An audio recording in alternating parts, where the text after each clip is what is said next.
Welcome back. That was a very interesting debate by our contributors on the Google Plus Hangout. However, we're now joined by Simon Ateba. He's a journalist and has covered the Boko Haram activities even when Mohammed Yusuf held sway as leader of the extremist group. Simon, thanks for coming on the program. Thank you. Okay, so now, Simon, to begin this conversation, we've been offered assistance by by foreign people. I'm talking about the United States, the United Kingdom, France, and China. To what extent do you think this will curb insecurity in the country and help in the efforts to return those girls back safely? I think before we go to the assistant, I hope the leader of Boko Haram, Abubakar Shekau, is watching us. I think Nigerians have said with one voice that they want those girls back. Talking about the assistance, I think at this point in time, if you talk to ordinary Nigerian, they don't really care about who is bringing assistance. All they want is terrorism, for terrorism to stop and for those guys to be back and to be united with their families. I think that it's good to have assistance from the US, from the UK, and then France and China. But I also believe that we should have a bigger cooperation with our regional partner, especially with the Cameroonian government.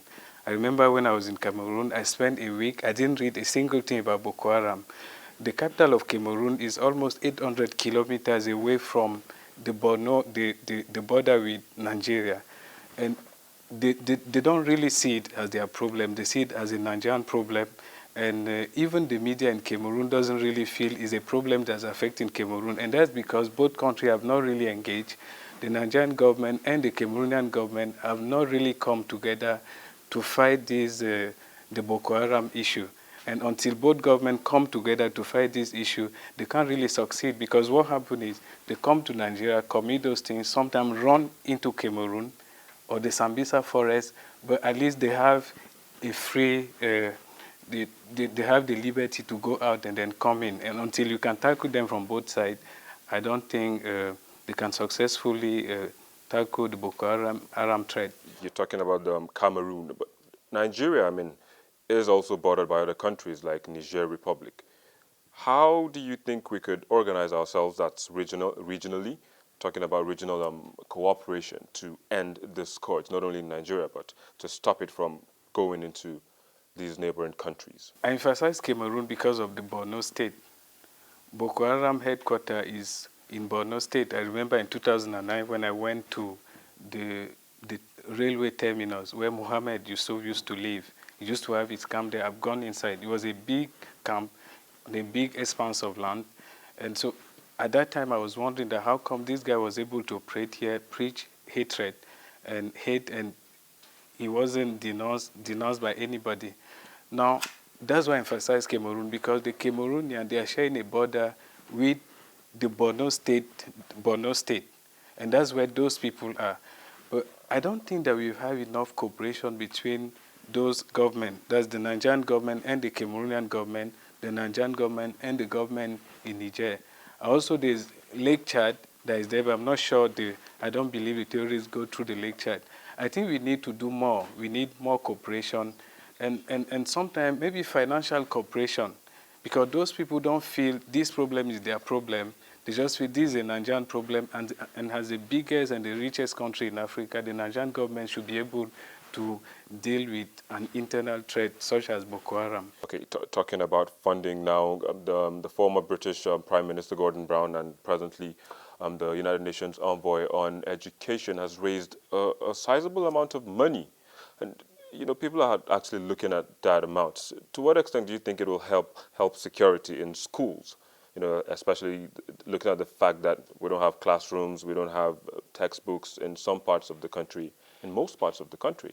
How do you think this will help in terms of security? Yes, I think it's a good development. We are talking about the northern part of Nigeria. If you go to the north, you realize that a lot of people don't go to school. And the latest statistics say that there are 11 million Nigerians out of school. And in the north, the situation is even worse. There are so many children who don't go to school, boys and girls. And a lot of parents prefer to send boys to school instead of girls. So, that's why this incident is so tragic, because these are girls who were trying to get an education. They have nothing to do with insurgency. They have nothing to do with political demand. And in a place where girls don't normally, many girls don't normally go to school. I believe that that financial cooperation will go a long way to assist, not just in terms of security, but in terms of encouraging sensitizing parents, and encouraging them and showing them that the future actually lies in education. Simon, thank you for sharing your thoughts with us this afternoon on the program. We do appreciate them, and we hope to see you, and we hope that these girls are brought back safe and alive to their parents, friends, and relatives. Thank you. The search still continues, and we hope that very soon the girls will be rescued and reunited with their friends, relatives, and families. We're going to take a quick break, and when Channels Beam returns, of course, we'll be looking at some of the comments you're sending through our social media platforms, and then review the 5 most viewed videos on our YouTube channel in the past week. Don't go away.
The confession of an ex-political thug named Abdulkarim Abubakar, who killed and beheaded Farouk Lawal to free himself, is still gaining attention on Channels Television's YouTube channel, as it is the 5th most viewed video.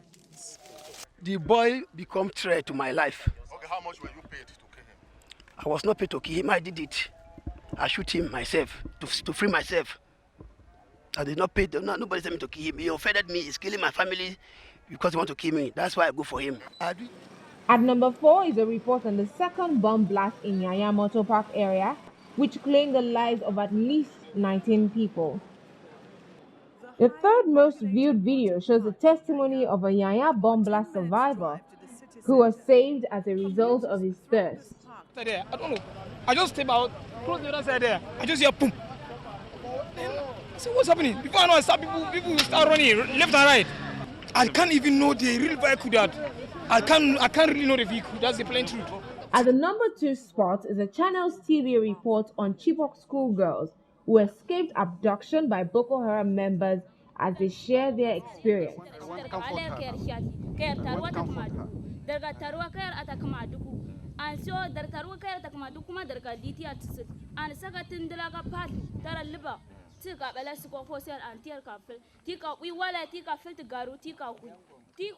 Still at the top, the most viewed video shows Nigeria's First Lady, Patience Jonathan, displaying emotion over the abduction of over 200 girls in Chibok community in Borno State.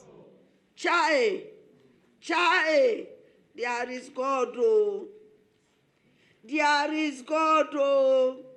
The blood we are sharing, there is God, oh.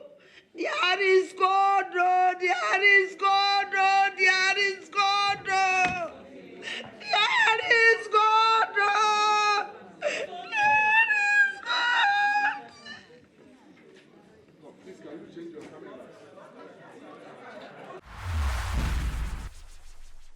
Nigeria's First Lady, Dame Patience Jonathan's video topping the charts. Barely 24 hours after the United States President Barack Obama announced the deployment of experts to facilitate the search and rescue of the abducted female students, China, France, and the United Kingdom have also announced intentions to make available the necessary logistic support to Nigeria. It is expected that with the combined efforts of Nigerian and foreign military forces and intelligence, the girls will soon return home.